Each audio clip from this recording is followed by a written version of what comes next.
एक ऐसी जगह जिसका नाम तो भगवान के नाम पे रखा गया है, लेकिन आज ये दुनिया की सबसे बड़ी कमजोरी बन गया है।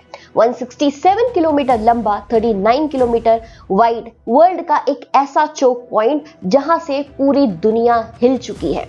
आज हम बात करेंगे एक ऐसी जगह की जहां से हर साल 30,000 से भी ज्यादा शिप्स गुजरती हैं। आपको पता है कि ये शिप सिर्फ सामान नहीं ले जाती, ये पूरी दुनिया का फ्यूचर और दुनिया की इकोनॉमी को लेकर जाती है। ऑयल्स जो पूरी दुनिया को रोशन करता है, एलएनजी जिसकी वजह से हर घर में खाना बनता है, एल्यूमिनियम जो शहर बनाता है, पेट्रोकेमिकल्स जिसका यूज मेडिसिन और मैन्युफैक्चरिंग में होता है, इसके साथ साथ हीलियम जो कि सेमीकंडक्टर्स बनाते हैं। ये जो जगह है ये पूरी दुनिया की लाइफलाइन है। आपको पता है ये पूरी ग्लोबलाइजेशन का धड़कता हुआ दिल है। लेकिन सबसे बड़ा सवाल ये है कि अगर ये एक जगह बंद हो जाए तो क्या पूरी दुनिया रुक सकती है? Welcome to the world's most dangerous choke point. Hello, this is Tanvi और तन्वी इनसाइट्स पर आज हम बात करेंगे स्ट्रेट ऑफ हॉर्मुज की। कि आखिर स्ट्रेट ऑफ हॉर्मुज क्या है, कहाँ है, ये वॉर जोन का एरिया क्यों बना हुआ है, मिडिल ईस्ट का इसमें क्या इंटरेस्ट है, और अगर ये रुक जाता है तो ग्लोबल ऑर्डर पर क्या असर पड़ेगा। इस वीडियो में हम उसकी ज्योग्राफी, उसकी हिस्ट्री, उसका जियोपॉलिटिक्स और उसका वर्ल्ड इंपैक्ट के बारे में बात करेंगे। तो लेट्स स्टार्ट द जर्नी। तो ये है स्ट्रेट ऑफ हॉर्मुज, जिसकी ज्योग्राफिकल लोकेशन ही इसकी सबसे बड़ी ताकत है। अगर हम स्ट्रेट ऑफ हॉर्मुज की ज्योग्राफिकल लोकेशन देखें तो नॉर्थ में आपको देखने को मिलेगा ईरान, साउथ में वही दो देश हैं, ओमान और यूएई। सबसे इंटरेस्टिंग बात यह है कि यहाँ का जो वाटर है उसमें टेरिटोरियल राइट्स ओमान का है और कुछ हद तक ईरान का भी है। ये एक ऐसी जगह है जहां से हर दिन 3,000 से भी ज्यादा ऑयल टैंकर्स गुजरते हैं। एक ऐसी जगह जहां से मिडिल ईस्ट का पूरा एनर्जी रिसोर्स गुजरता है और दुनिया के अलग अलग कोनों में जाता है, जैसे कि अफ्रीका, एशिया, अमेरिका एक्सेट्रा। अब बड़ा सवाल ये बनता है कि आखिर इन्हें कंट्रोल कौन करता है। तो देखिए, इंटरनेशनल मैरीटाइम लॉज है जिसके हिसाब से ये चलता है। इसके अलावा United Nation convention on the laws of sea है जो ये इंश्योर करता है कि यहां से जितना भी ट्रेड है वो रुके ना, ताकि ग्लोबल इकोनॉमी पर इंपैक्ट ना पड़े। तो फिर आखिर ईरान ऐसा क्या कर रहा है और ईरान ऐसा क्यों कर रहा है जिसकी वजह से पूरी ग्लोबल इकोनॉमी हिल चुकी है? इस कहानी को समझने के लिए हमें थोड़ा सा बैकग्राउंड में जाना पड़ेगा। जैसा कि मैंने आपको बताया कि एक ऐसा चोक पॉइंट है, एक नैरो पासेज है, कह सकते हैं एक नैरो पैसेज, जिससे हर रोज 3,000 से ज्यादा शिप्स गुजरती हैं। ये शिप्स ग्लोबल इकोनॉमी को कैरी करके लेकर जाती हैं। लेकिन धीरे धीरे ड्रास्टिकली हमने देखा कि ये जो नंबर है इट वाज डिक्लाइनिंग ड्रास्टिकली, कम होता गया। क्यों? क्योंकि ईरान ने ऐसी धमकी दी कि अगर यहाँ से टैंकर्स गुजरते हैं तो मैं उनके ऊपर ड्रोन से, मिसाइल से, फास्ट गोइंग बोट से अटैक करूंगा। अब भाई ईरान ऐसे सरफिरा क्यों होता जा रहा है? राइट, क्वेश्चन तो यही है। उस क्वेश्चन को समझने के लिए हमें थोड़ी सी हिस्ट्री समझनी पड़ेगी।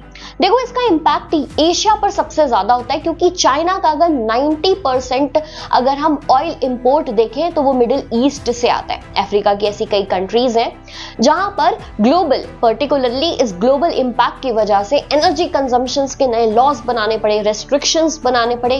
यूरोप भी नहीं बचा। अगर आप देखेंगे, स्लोवेनिया एक ऐसा देश है, पूरी दुनिया का सबसे पहला देश है जिसने फ्यूल राशनिंग करी है।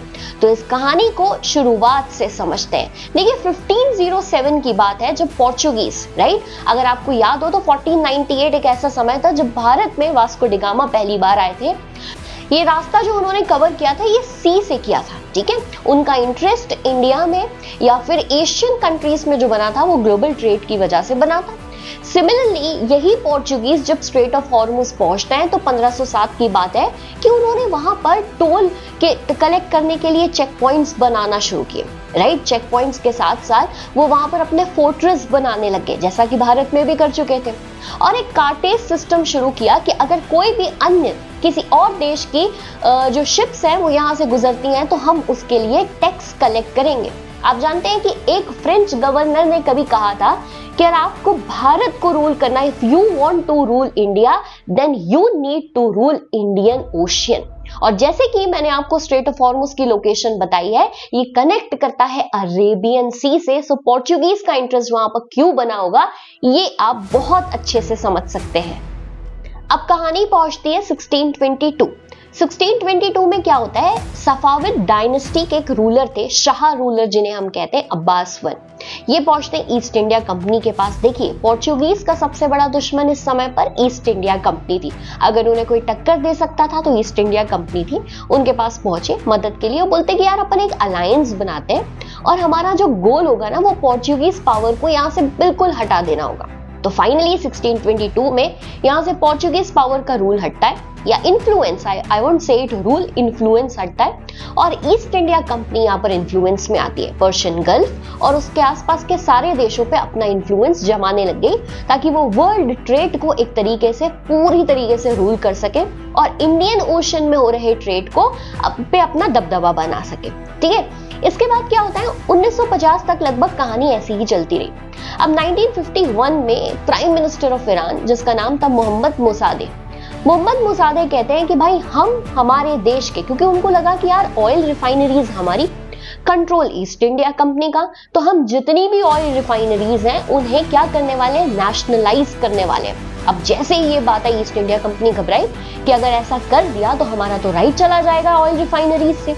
तो उन्होंने अपनी एक ब्रिटिश नेवी को यहाँ पर भेजा। राइट, यहाँ पर एक जगह थी जिसे हम कहते हैं अबादन कहा जाता है, उस समय की सबसे बड़ी लार्जेस्ट रिफाइनरी थी। राइट, पर्शियन गल्फ में अबादन नाम की जगह थी और ये मोहम्मद मोसादे ने कहा कि हम इसे भी नेशनलाइज करेंगे। तो ब्रिटिश घबराए। राइट, अबादन को ब्लॉक करने की शुरुआत करी, अपनी शिप्स भेजी और अटैक करना शुरू किया।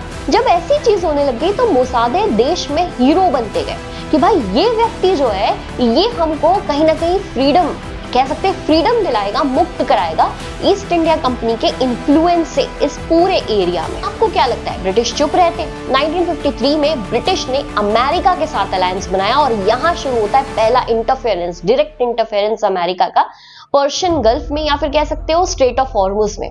उनके साथ अलायंस बनाया और यहां पर मोहम्मद मोसादे को हटाकर वापस से शाह रूलर्स को ले आते हैं। अब देखिए, शाह रूलर्स का नेचर अगर हम समझे तो ये पूरी तरीके से बैक्ड है वेस्ट से, क्योंकि वेस्टर्न कंट्रीज यानी कि ईस्ट इंडिया कंपनी, अमेरिका की मदद से ये रूल में आ रहे हैं। तो आप समझ सकते हैं कि ये काम भी किसके लिए करेंगे, वेस्ट। डिसीजन भी किस हिसाब से लेंगे, वेस्ट के हिसाब से लेंगे।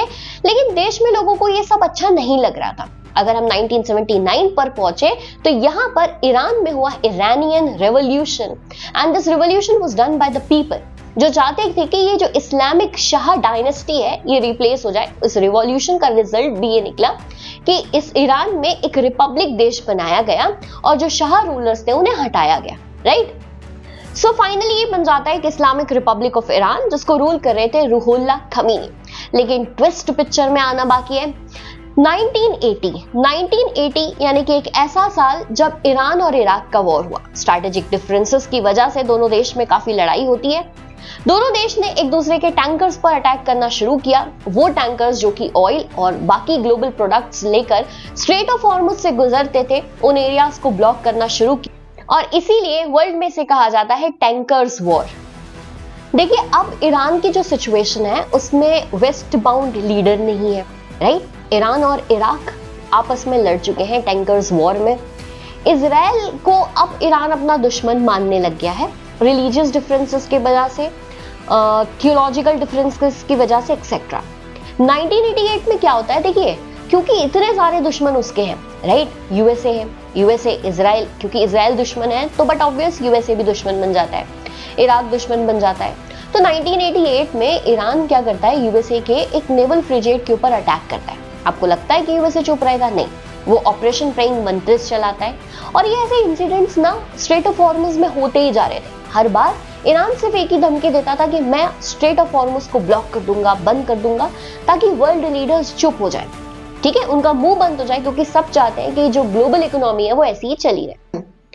अब होता क्या है, 2012 आता है। 2012 में पता चला कि ईरान जो है वो अपने अंडरग्राउंड जगह पर चुपके से सीक्रेटली न्यूक्लियर वेपन्स बनाना शुरू करता है। खतरा तो सबके लिए, पूरे वर्ल्ड के लिए, लेकिन इजराइल को डर लगेगा, क्योंकि भाई इजराइल को ये पता था कि अगर न्यूक्लियर वेपन बन गए तो सबसे पहला बम तो मेरी सॉइल पर ही फूटने वाला है। तो पूरे देश, मतलब दुनिया ने, यूनाइटेड नेशंस और दूसरे कन्वेंशंस ने उसके ऊपर इकोनॉमिक सैंक्शंस लगाना शुरू किए कि भाई न्यूक्लियर वेपन बनाना अलाउड नहीं है, इकोनॉमिक सैंक्शंस लगाएंगे। जब उसके ऊपर इकोनॉमिक सैंक्शंस लगे तो वो कहता है मैं स्ट्रेट ऑफ हॉर्मुज बंद कर दूंगा।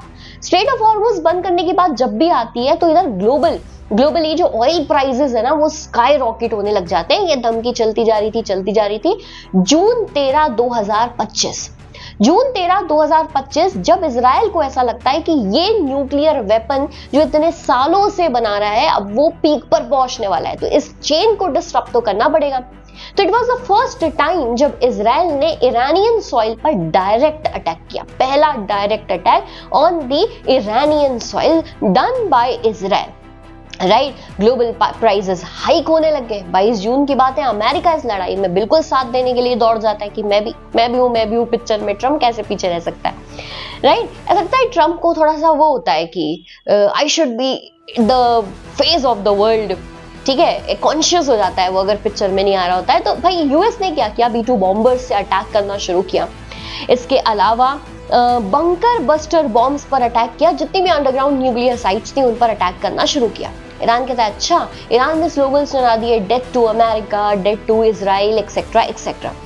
अब 2026, राइट, 2025 में ये कहानी जो है वो चलती रहती है। 2026 में फाइनली डेकेड्स की धमकी के बाद ईरान जो है इस चोक पॉइंट को, स्ट्रेट ऑफ हॉर्मुज को, जिसके बारे में हम पूरी वीडियो में बात करें कि भाई ये चोक पॉइंट है, अगर ये बंद हो गया ना तो पूरी ग्लोबल इकोनॉमी हिल जाएगी, उसको बंद कर देता है। बोलता है मैं यहाँ से शिप्स नहीं जाने दूंगा, टैंकर्स नहीं जाने दूंगा, अगर भेजोगे तो उनको उड़ा दूंगा ड्रोन्स के थ्रू, मिसाइल्स के थ्रू, एक्सेट्रा एक्सेट्रा। तो ये रिस्पॉन्स था। वो कहते हैं कि ये रिस्पॉन्स है क्योंकि इजराइल देश जो है वो हमारे ऊपर लगातार अटैक करता जा रहा है और इसी अटैक में ईरान के एक लीडर थे अली खमेनी, उनकी डेथ हो जाती है। तो उस डेथ के बाद उसने स्ट्रेट ऑफ हॉर्मुज को बंद करने का डिसीजन लिया, जो कि एक्चुअल में गलत है। तो देखिए, Iran, Kuwait, Saudi Arabia, UAE, Iraq, Oman, ये वो देश हैं जो पूरे वर्ल्ड को, राइट, जो पूरे वर्ल्ड का 75% ग्लोबल ऑयल एक्सपोर्टर कंट्रीज है। राइट, अगर यहां से ऑयल एक्सपोर्ट बंद होता है तो अफ्रीका जैसा कॉन्टिनेंट और मेजरली एशिया जैसा कॉन्टिनेंट पर कितना इंपैक्ट पड़ेगा वो हमें पता है, क्योंकि जैसे ही ये लिंक ऑफ इंसिडेंट्स होते हैं ऑयल प्राइसेस स्काई रॉकेट हो गए। अगर इंडिया में आप एलपीजी की कंडीशन देखें तो बहुत बुरी हालत है। तो ये जियोपॉलिटिक्स सिर्फ और सिर्फ हमारे पेट्रोल, हमारे एनर्जी रिसोर्सेज के प्राइस नहीं बढ़ा रही। आपको ऐसा नहीं लगता कि हमारे फ्यूचर पर एक क्वेश्चन है, हमारी जॉब्स पर एक क्वेश्चन है? हमें बहुत अच्छे से पता है कि मिडिल ईस्ट में इंडिया का कितना डिप्लोमेटिक रिलेशनशिप्स है, राइट। इसके साथ साथ कितने सारे इंडियंस हैं जो आज वहां पर हैं। तो ये सिर्फ और सिर्फ प्राइसेस को स्काई रॉकेट नहीं करेगी, ये पूरे जियोपॉलिटिकल अफेयर्स को हिलाकर रख देगी। आई होप मेरी पूरी कोशिश थी कि आप स्ट्रेट ऑफ हॉर्मुज की ज्योग्राफी, स्ट्रेट ऑफ हॉर्मुज की हिस्ट्री, उसका पूरे बैकग्राउंड को क्लियरली समझ सकें। तो आई होप आप समझे। अगर आप समझे हैं तो अपने व्यूज कमेंट सेशन में जरूर बताइएगा, और ऐसी ही इन डेप्थ कंसेप्चुअल क्लैरिटी वाली वीडियोस के लिए सिर्फ आपको तन्वी इनसाइट्स को सब्सक्राइब करना है, वो भी अभी।